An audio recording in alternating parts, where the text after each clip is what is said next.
Hello student, कैसे हो आप? उम्मीद करता हूँ स्वस्थ एवं मस्त होंगे, ठीक ठाक से अपनी पढ़ाई कर रहे होंगे। आज अपन पढ़ेंगे conversion from AC to DC and inverter, यानी प्रत्यावर्ती धारा को दिष्ट धारा में परिवर्तन करना व इन्वर्टर। यह है एग्ज़ाम की दृष्टि से बहुत इम्पोर्टेंट चैप्टर है, एसी को डीसी में कन्वर्ट करना। जैसा कि आप जानते हैं, सामान्यतः ट्रांसमिशन व डिस्ट्रीब्यूशन में एसी का सबसे अधिक उपयोग होता है और इसके कई कारण हैं, परंतु फिर भी कुछ विशेष कार्यों में डीसी की आवश्यकता पड़ती है। जैसे अपन को एसी को डीसी में बदलने के लिए कन्वर्जन कहलाता है।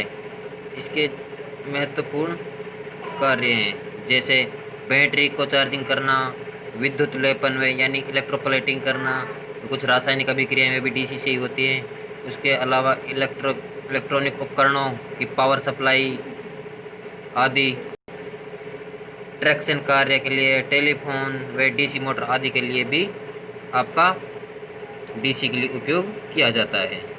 ठीक है, अब बात आती है एसी को डीसी में कन्वर्ट किन किन चीज़ों से किया जाता है, यानी को एसी को डीसी में बदलने के लिए किन किन चीज़ों की आवश्यकता पड़ती है, किसके माध्यम से एसी को डीसी में कन्वर्ट किया जाता है।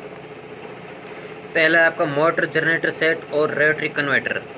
इसमें motor generator set 3 phase AC motor को सीधे डीसी जनरेटर से जुड़ा होता है और बड़े सेटों में एसी मोटर के स्थान पर सिंक्रोनस मोटर को सीधे डीसी कंपाउंड जनरेटर से जोड़ दिया जाता है। दूसरा है रेक्टिफायर यानी कि दिष्टकारी। यह युक्ति एसी को डीसी में परिवर्तित कर देती है, वह दिष्टकारी यानी रेक्टिफायर कहलाती है। कई प्रकार के होते हैं, जैसे mercury arc rectifier, metal rectifier, अर्धचालक डायोड और एससीआर यानी silicon control rectifier, half wave rectifier, full wave rectifier, bridge rectifier, 3 phase half wave rectifier, 3 phase full wave rectifier आदि। इन युक्तियों के माध्यम से अपन एसी को डीसी में कन्वर्ट कर सकते हैं, जो कि आपके लिए इंस्ट्रूमेंट में बहुत उपयोगी हैं। बात आती है डिस्ट धारा का उपयोग कहाँ किया जाता है। जैसे कि आपको पता है, डीसी धारा का उपयोग रेलवे में ट्रेन को खींचने में लगी पावर को चलाने के लिए डीसी मोटर का उपयोग किया जाता है। बैटरी चार्जिंग में, इलेक्ट्रोप्लेटिंग में भी डीसी मोटर का उपयोग किया जाता है। इसके अलावा इन्वर्टर व यूपीएस में भी डीसी का ही प्रयोग किया जाता है। अब इसके कुछ इम्पोर्टेंट कुछ क्वेश्चन बताता हूँ। जैसे कि आपका पहला क्वेश्चन है, मोटर जनरेटर सेट में प्रयोग हुए एसी मोटर का प्रकार है, यानी कि मोटर जनरेटर में जो अपन कौन सी एसी मोटर प्रयोग की जाती है, तो आपकी स्क्विरल केज इंडक्शन मोटर। अगला क्वेश्चन है, निम्न में किस परिवर्तन मेथड में स्लिप रिंग का सेट होता है? इसमें होता है रोटरी कन्वर्टर में। इसके बाद अगला क्वेश्चन है, गतिशील पार्ट्स यानी कि जो मूविंग करने वाले पार्ट्स होते हैं उनके बारे में बता रहा हूँ। गतिशील पार्ट्स का प्रयोग करते हुए एसी को डीसी में बदलने की विधि कौन सी है, यानी कि एसी को डीसी में कन्वर्ट करने के लिए कौन सा मेथड है, तो है आपका एमजी सेट यानी मोटर जनरेटर सेट। होते तो इन सभी से, लेकिन जो आप मूविंग करते हुए एसी को डीसी में करता हुआ है मोटर जनरेटर सेट।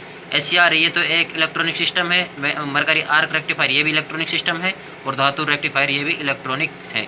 एसी को डीसी में तो सभी कन्वर्ट करते हैं, लेकिन एमजी सेट सिर्फ एक मात्र ऐसा सेट है जो मूविंग करते हुए यानी कि घूमते हुए एसी को डीसी में बदलता है। इसको बदलने के लिए इसमें एक मोटर और एक जनरेटर जोड़ा जाता है। अगला क्वेश्चन है, एक ऐसी मशीन जो एक तरफ स्लिप रिंग के सेट से एसी प्रदान कर दूसरी तरफ से कम्यूटेटर के द्वारा बाहरी परिपथ को डीसी प्रदान करती है, तो इस मशीन को किस नाम से जाना जाता है, तो वह है आपका रोटरी कन्वर्टर। अगला क्वेश्चन है, अर्धचालक द्वारा निर्मित फुल वेव रेक्टिफायर में प्रयुक्त डायोड की संख्या होती है, कितनी होती है? फुल वेव रेक्टिफायर के लिए कम से कम 2 डायोड की आपकी आवश्यकता होती है फुल वेव रेक्टिफायर के लिए, और हाफ वेव रेक्टिफायर के लिए 1 डायोड की आवश्यकता होती है। और मरकरी और ब्रिज रेक्टिफायर में कितने डायोड की आवश्यकता होती है? 4 डायोडों की। और 3 फेज फुल वेव रेक्टिफायर के लिए कितने डायोड की आवश्यकता होती है? 6। ठीक है भाई। हाफ वेव के लिए कम से कम 1 डायोड की आवश्यकता होती है, फुल वेव के लिए 2 की, और ब्रिज रेक्टिफायर में 4 डायोड की आवश्यकता होती है। और 3 फेज के लिए 6 डायोड की आवश्यकता होती है। अगला क्वेश्चन है, एक स्वस्थ रेक्टिफायर डायोड में किसमें मापा जाता है, मापा गया है, यानी कि किसमें मापा गया है? तो इसका आंसर है एक दिशा में न्यून प्रतिरोध और दूसरी दिशा में हाई रेजिस्टेंस।